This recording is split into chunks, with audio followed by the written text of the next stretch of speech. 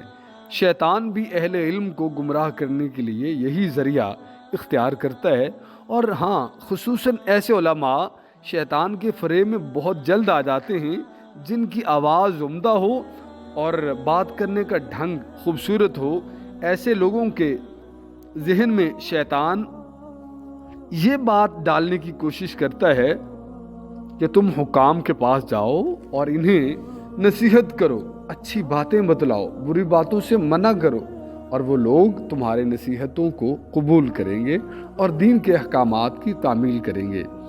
اس طرح یہ علماء اس غلط فہمی میں مبتلا ہو کر بادشاہوں کے یہاں ان کا آنا جانا لگ جاتا ہے، اور ان کے تئیں یہ ہوتا ہے کہ جی یہ بھی دین میں داخل ہو گیا، اب کہ ہم تو دین کے لیے جاتے ہیں۔ پھر جب درباروں میں آمد و رفت کا آغاز ہو جاتا ہے تو یہ ممکن نہیں رہتا کہ ان کے ساتھ نرمی کا معاملہ نہ کریں یا ان کی تعریف اور خوشامد نہ کریں۔ انہی باتوں سے دین میں خرابی پیدا ہوتی ہے۔ اکابر سلف کہا کرتے تھے کہ پہلے کبھی جب لوگ علم حاصل کر لیا کرتے تھے تو عمل کرتے تھے اور رات دن علم میں مشغول رہتے تھے، پھر گمنامی کی زندگی گزارنا چاہتے تھے۔ لوگ ان کی تلاش اور جستجو میں ادھر ادھر پھرتے اور وہ لوگوں سے بچ کر کہیں گوشہ نشین رہنے کی کوشش کیا کرتے تھے۔ حضرت عمر ابن عبدالعزیز رحمۃ اللہ علیہ نے حضرت حسن بصری رحمۃ اللہ علیہ کو ایک خط لکھا جس میں ان سے یہ درخواست کی کہ آپ مجھے کچھ ایسے لوگوں کی نشاندہی کر دیں جن سے میں دینی امور میں مدد لے سکوں۔ حسن بصری رحمۃ اللہ علیہ نے جواب میں لکھا کہ اہل دین تمہارے پاس نہ آئیں گے اور اہل دنیا سے تم کوئی تعلق نہیں رکھو گے، تاہم تم شرفاء کو اپنے پاس رکھا کرو کہ یہ لوگ اپنی شرافت کو خیانت کی گندگی سے آلودہ نہیں کرتے۔ یہ خط حسن نے حضرت عمر بن عبدالعزیز رحمۃ اللہ علیہ کو لکھا جو اپنے زمانے میں سب سے بڑے بزرگ اور عارف باللہ تھے۔ جب ایسے عابد و زاہد حاکم کے یہاں آنے جانے سے روکا گیا ہے تو پھر کسی دوسرے حاکم کے یہاں حاضری دینا کیسے مناسب ہو سکتا ہے؟ حسن بصری رحمۃ اللہ علیہ اور سفیان ثوری رحمۃ اللہ علیہ اور ابن مبارک رحمۃ اللہ علیہ اور فضیل ابن عیاض رحمۃ اللہ علیہ، ابراہیم ابن ادھم رحمۃ اللہ علیہ اور یوسف ابن اسبات رحمۃ اللہ علیہ علماء دین یعنی مکہ مکرمہ اور شام کے علماء ہیں۔ یہ دو عیب بتلایا کرتے تھے کہ وہ یا تو دنیا دار ہوتے تھے یا سلاطین کی قربت کے خواہش مند ہوتے تھے۔ انشاءاللہ آگے ہم علماء آخرت کی چھٹی علامت بیان کریں گے۔ براہ کرم دعا فرما دیں اللہ رب العزت مجھے بھی عمل کرنے کی اور جنت کی طرف سفر کرنے اور اپنی رضا کی طرف سفر کرنے کی توفیق عطا فرمائے، آمین یا رب العالمین۔ السلام علیکم ورحمۃ اللہ۔